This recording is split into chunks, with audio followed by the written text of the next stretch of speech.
The Beginning After the End. Volume 6. Capítulo 183. Medindo magia. Ponto de vista de Arthur Levin. Medir e gravar a magia que sai das pessoas era uma maneira pouco intuitiva de descrever um processo desconhecido para um grupo de magos idosos e 2 adolescentes. No entanto, uma vez que Emily abafou seu entusiasmo e começou a explicar lentamente as funções dos discos por toda a sala e do painel de metal cheio de medidores, assim como a armadura de couro que eu estava usando, eu podia ver a emoção borbulhando no rosto de todos. Então as coisas anexadas por toda a sala servem como detectores de algum tipo para registrar o quão poderoso é um feitiço? Camus perguntou, inclinando a cabeça. Emily assentiu. A palavra poderoso é um termo vago, mas sim. Os discos são bastante difíceis de fabricar, porque cada um deles precisa ser resistente o suficiente para receber o impacto, mas sensível o suficiente para transmitir com precisão o feedback ao meu painel de gravação. Apesar que esse é apenas um de seus principais aspectos, o outro, vou explicar daqui a pouco. O que eram aquelas linhas brilhantes conectando os discos mais cedo? Esther perguntou. Boa pergunta. Emily assentiu. Bem, veja bem, um feitiço raramente será do tamanho de apenas um sensor, então eu precisava que cada disco fosse colocado relativamente próximos um do outro com sensores no meio, para que, mesmo quando um feitiço tenha vários metros de diâmetro, os discos possam medir com precisão o impacto ou a força do feitiço. Eu criei um novo termo para essa medida, é chamado de força por unidade ou FPU. As trilhas brilhantes de mana, que acendem uma vez que são alimentados o suficiente neste caso, pela princesa Cátio e pelos 4 anciões, servem como sensores que conectam cada disco um ao outro para que eu possa medir com mais precisão a FPU de um feitiço assim que for lançado no campo de discos. Pude ver mais do que alguns olhos vidrados de confusão pela explicação animada de Emily, então fiquei tentado a ficar quieto e deixá-la ficar sem palavras para dizer, mas eu estava curioso sobre algo também. Então os discos agem como sensores depois de serem atingidos por um feitiço. E se eu hipoteticamente disparar uma rajada de vento contra o ancião Bund e ele a bloquear? O feitiço nunca alcançaria nenhum dos discos. Portanto, esse feitiço não seria medido. Os olhos de Emily se iluminaram. Como esperado, você percebeu rapidamente uma das deficiências. Percebi nos primeiros estágios o mesmo problema. Se esses discos fossem apenas alvos para serem atingidos, o impacto que eles recebem é suficiente para obter uma leitura precisa da força do feitiço. Mas em casos onde ocorre uma luta, mais da metade dos feitiços seria ilegível ou imprecisa, na melhor das hipóteses, devido a ser parcial ou totalmente atenuado por um contra-ataque do lado oposto. Eu disse anteriormente que a gravação por contato direto era apenas um dos principais aspectos dos discos. A outra também é a razão pela qual eu precisava cobrir toda a sala. Cada um dos discos não apenas envia trilhas visíveis de mana para os discos ao redor deles, mas também cria uma espécie de pressão que pode ler a força de um feitiço assim que ele é formado. É por isso que eu tive que ajudá-lo a colocar todos esses discos tão fundo do chão. Boom perguntou, coçando a cabeça. Exatamente, e assim os discos não atrapalham, mesmo quando se usa magia da terra. Ela respondeu. Graças ao ancião Bund, a instalação dos discos no subsolo foi fácil. É através dos sensores no chão, por todas as paredes e no teto que a mana manipulada pode ser medida mesmo sem precisar que qualquer um dos discos seja atingido fisicamente com um feitiço. Ok, então basicamente ter essa câmara completamente cercada por esses discos cria uma sala onde a mana pode ser medida. Simplifiquei. Emily apertou os lábios. Bem, sim, se você quiser resumir um trabalho inteiro de 6 meses em uma frase, acho que sim. Eu soltei uma risada.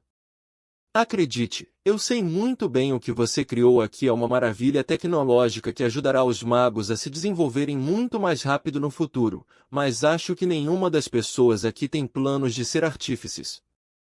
Verdade. Emily admitiu, ainda fazendo beicinho. Então você explicou o que os discos e o painel fazem, mas e essa armadura que você me fez usar? Eu perguntei. Ah, eu fiz essa armadura por causa da Emeria. Respondeu o artífice, voltando o olhar para Alanis. Minha assistente de treinamento assentiu antes de falar. A senhorita Vickers observou a possibilidade de que esse ambiente possa ter um efeito sobre minha habilidade, então ela criou esse traje para que eu possa fazer leituras precisas durante todo o seu treinamento. Essa é uma explicação bastante vaga. Se eu não te conhecesse melhor, diria que você está tentando manter sua capacidade escondida, assim como Emily com sua invenção. Brinquei com minha assistente robótica. Ela era, no entanto, menos do que divertida. Sua expressão permaneceu inexpressiva. General Arthur, você pediu detalhes do processo da senhorita Vickers, não da minha habilidade. Se você está curioso sobre a minha habilidade, por favor me diga. Farei isso. Eu respondi surpreso. Ao contrário de Emily, minha assistente de treinamento não parecia muito interessada em explicar tudo e qualquer coisa relacionada a um determinado assunto. Então, Alanis, o que sua habilidade faz? O elfo com cara de inexpressiva assentiu, satisfeito com minha pergunta direta. Depois de fazer uma conexão física com um indivíduo, sou capaz de utilizar magia de afinidade com a natureza para observar com precisão o fluxo de mana do referido indivíduo. Eu ouvi uma risadinha de Bund. Dando uma olhada, vi o anão nas proximidades cutucando o Camus com o cotovelo e sussurrando. Hehe, conexão física de fato. Eu segurei um suspiro enquanto Camus simplesmente ignorou o anão lascivo. Então, isso faz de você uma desviante da magia da natureza? Eu perguntei curioso. Embora se soubesse que as formas superiores de magia do vento, da água, da terra e do fogo eram som, gelo, gravidade e raio, respectivamente, com a magia do metal e do magma especificamente uma especialidade dos anões, pouco se sabia sobre o que exatamente a magia da natureza era. Foi reconhecido que apenas os elfos eram capazes de utilizar a magia da natureza, o que fez os pesquisadores de magia acreditarem que era uma espécie de especialidade desviante de vento e água, como o magma era uma combinação especializada de fogo e terra. Um exemplo da magia da natureza foi a manipulação de plantas, como que Tess conseguiu, mas nunca tinha ouvido falar de ler o fluxo de mana usando a magia da natureza. Se minha habilidade é uma forma evoluída de magia da natureza ou um uso periférico especializado dela, não tenho certeza. Ela respondeu. Contudo, o comandante Virion me encarregou de fornecer feedbacks precisos sobre o seu fluxo de mana ao longo do curso de seu treinamento, como eu fiz com as outras lanças. Você ajudou as outras lanças também? Eu perguntei. Não fiquei tão surpreso com o fato de os outros terem sido ajudados por ela, mas com o fato de que Virion não tinha me falado sobre Alanis até agora. Sim. Ela revelou. Quão intrigante. Falou Esther. Até que ponto essa magia sensorial mostra sobre o General Arthur? Alanis pegou um pequeno diário, encadernado por couro gasto. Ela folheou várias páginas antes de ler em voz alta. A taxa que o fluxo de mana do General Arthur sai do seu núcleo e vai para as extremidades é de aproximadamente 0,46 segundos, ou 460 milésimos de segundos, para fortalecimento. Para lançar feitiços, há aproximadamente um aumento de 40% no tempo para feitiços de atributos do vento e um aumento de 55% nos feitiços de atributos da terra em comparação feitiços de atributo relâmpago.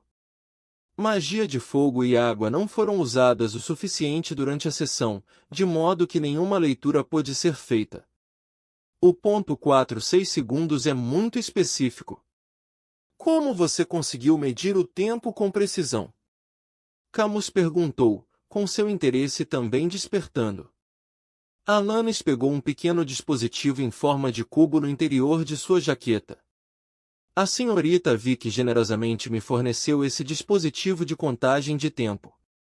Ela apertou um pequeno botão na lateral e o cubo começou a zumbir antes de rapidamente apertá-lo novamente.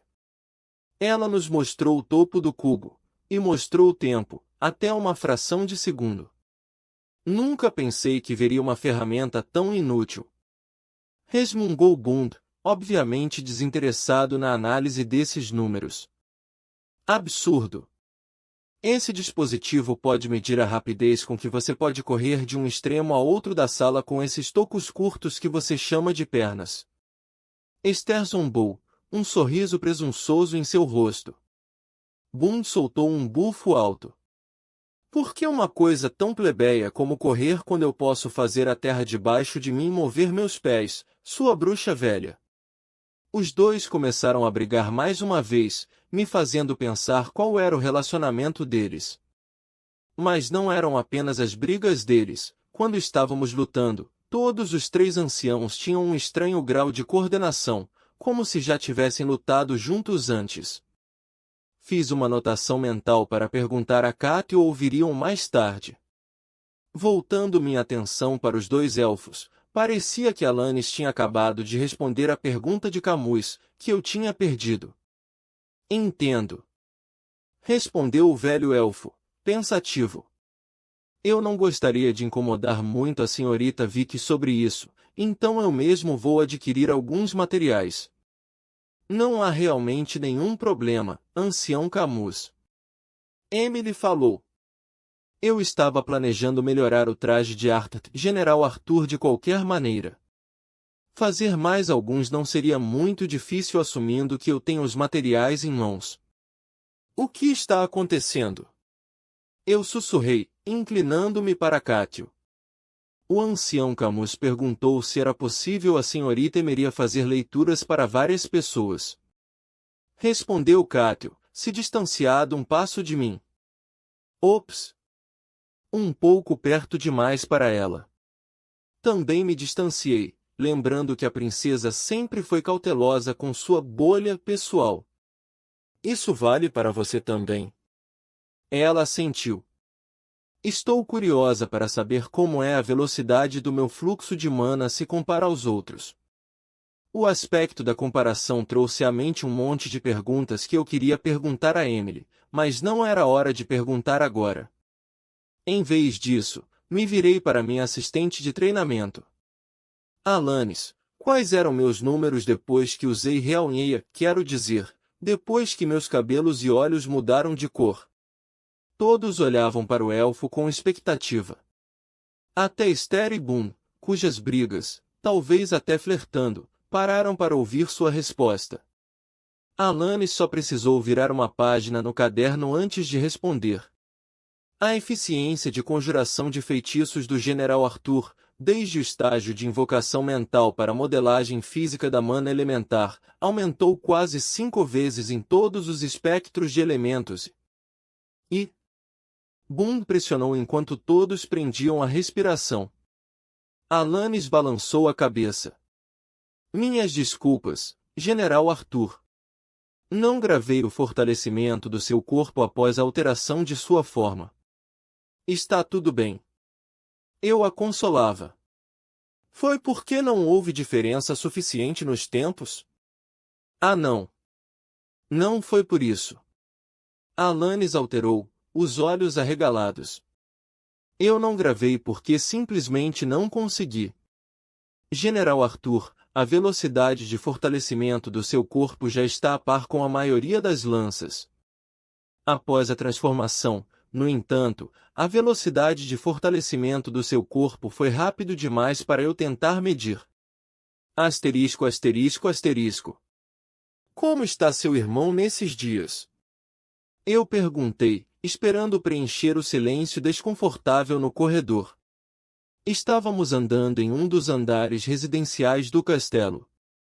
A visão clara da lua e das estrelas do lado de fora nos dizia que o treinamento tinha ido mais longe do que o pretendíamos após nossa discussão aprofundada sobre os gadgets de Emily e a capacidade desviante de Alanis. Com todo mundo já dormindo ou trabalhando nos níveis mais baixos, o castelo parecia quase abandonado. Curtis está se saindo muito melhor agora que meu pai finalmente permitiu que ele deixasse o castelo sob supervisão, é claro. Respondeu Cátio com um pouco de inveja. Ele descreveu em seu último pergaminho de transmissão como era gratificante ser um dos instrutores assistentes de treinamento da Academia Lanceler. Você não teve tanta sorte, eu acho. Eu esperava que ficar mais forte como mago me desse um pouco mais de liberdade, mas a imagem que meu pai tem de mim permanece a de uma tímida princesinha. Ela suspirou. Eu ri. Bem, para ser justo. Você é bem tímida. Disseram-me que me tornei mais extrovertida. Cátio respondeu, confusa. Até a ideia de participar como sua parceira de treino foi por minha insistência. A voz dela sumiu. O que é que foi isso? Ela acelerou o passo, caminhando na frente. Não é nada. Caminhamos em silêncio mais uma vez e me vi prestando atenção à estranha caminhada de Cátio.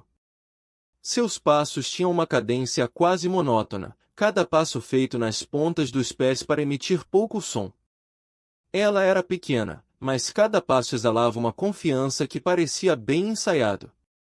Se eu não a conhecesse, apenas andando, eu pensaria que ela era apenas mais um nobre arrogante e pretensioso. Ela parou e, quando eu levantei os olhos, a encontrei olhando para mim com um pequeno levantar na sua sobrancelha esquerda. Está tudo bem? Percebendo que eu havia passado os últimos minutos olhando para as pernas dela, eu corei. Não, quero dizer que sim, está tudo bem. Seus passos são muito quietos. Eu não sabia se você ainda estava andando atrás de mim. Disse Cátio, esperando por mim para podermos caminhar lado a lado. Eu poderia dizer o mesmo para você. Eu ri. Se eu não pudesse vê-la na minha frente, eu pensaria que você era um fantasma. A mamãe era muito rigorosa com qualquer coisa que pudesse ser vista por aqueles que estavam ao nosso redor. Curtis e eu fomos forçados a receber lições que cobriam tudo o que podia se esperar de alguém do sangue real. Respondeu Cátio. Oh! Minha mãe mandou ele frequentar esse tipo de aula quando ela era pequena. Exceto que a única coisa que ela parecia aprender era como escapar das tarefas dizendo que elas não eram para damas. Eu suspirei. Cátio tinha um leve sorriso. Eli é sua irmã, correto? A abreviação de Eleanor? Sim. Você a conheceu? Ela geralmente está na varanda ao ar livre praticando tiro com arco. Eu já a vi ocasionalmente, mas nunca falei com ela. Ela respondeu. Ela pode ser um pouco intimidadora com o urso que sempre anda com ela. Eu admiti. Vou ter que apresentá-la adequadamente a ela algum dia. Tenho certeza ela ficaria animada em conhecê-la. O sorriso de Cátio aumentou até um ponto em que realmente parecia um sorriso. Eu gostaria disso. Continuamos conversando enquanto seguíamos para o quarto dela. Esther originalmente deveria escoltar a princesa de volta, mas eu queria sair da sala de treinamento e planejava conseguir algo para comer depois, então me ofereci. O velho mago estava relutante, mas saber que Cátio estava com uma lança e a excitação de medir a FPU de seus feitiços superavam todo o resto. Ela, junto com os outros dois anciões, ficaram para trás com Emily e Alanis para medir a força de seus feitiços. Se alguém estivesse de pé absolutamente imóvel e quieto, era possível sentir o castelo tremer de vez em quando. O quarto de Cátio estava apenas alguns metros à frente quando me lembrei. O seu tutor conhece Boom pessoalmente? Ela assentiu. Todos os três anciões se conhecem. Minhas sobrancelhas se levantaram em surpresa. Realmente? Como? Os três desempenharam papéis cruciais na última guerra entre humanos e elfos. Darwin enviou soldados para ajudar Sapien durante a guerra, e é assim que Esther e o ancião Boone se conhecem. Depois que a guerra terminou, os líderes dos três reinos foram obrigados a participar de uma cúpula realizada a cada alguns meses na tentativa de consertar as relações quebradas. Ouvi o nome do ancião Camus e do ancião Bundemog serem mencionadas várias vezes por Esther. Eles costumavam treinar juntos antes. Isso explica sua impressionante coordenação durante o treino. Observei. Eu queria perguntar mais sobre Esther e a casa Flamesvort em geral, mas estávamos do lado de fora da porta de Cátio há um tempo e agora parecia mais apropriado perguntar diretamente a Esther. Você vai ficar bem sozinha, princesa. Eu provoquei quando Cátio destrancou cuidadosamente a porta com um toque da palma da mão. Meu quarto não tinha um leitor de assinaturas de mana, mas, novamente, ter um provavelmente não me faria muito bem. Papai tomou precauções extras com os reforços no meu quarto. Disse ela antes de tirar um pingente de aparência familiar do pescoço. Eu também tenho isso. Isso é feito de uma fênix, certo? Eu perguntei, sabendo onde eu tinha visto. Estou impressionado que você saiba o que é com um olhar tão breve. Respondeu ela. O artífice, Gideon, fez isso do núcleo e de uma escama de uma fênix. É lindo. Eu disse, omitindo o fato de ter trocado dois dos mesmos artefatos de Gideon quase 10 anos atrás pelas plantas do navio de motor a vapor. Ele e minha mãe ainda as usavam agora, uma das razões pelas quais eu conseguia dormir um pouco mais tranquilo à noite. Obrigada. Ela colocou o pingente de fênix de volta dentro de sua blusa. E obrigada por me levar de volta. Fiquei feliz em ver Esther tão ansiosa, mas conhecendo ela, ela não teria ficado comigo. Não tem problema. Respondi. É o mínimo que posso fazer por reservar um tempo para me ajudar com meu treinamento. Ela balançou a cabeça. É um treinamento para mim também. Não há necessidade de me agradecer por isso. Bem, então vamos treinar duro e ficar ainda mais fortes. Estendi a mão. Katy olhou para minha mão aberta por um momento antes de aceitar cuidadosamente o gesto. A palma da mão e os dedos dela estavam mornos ao toque, até quentes, e sua mão permaneceu absolutamente móvel em minhas mãos. Garantindo o gesto amigo não se prolongasse até uma duração desconfortável, apertei delicadamente a mão dela antes de soltar. Boa noite. Sem sequer uma pausa, ela afastou a cabeça e fechou a porta. Do outro lado da porta dela, ouvi um abafado. Boa noite, Arthur.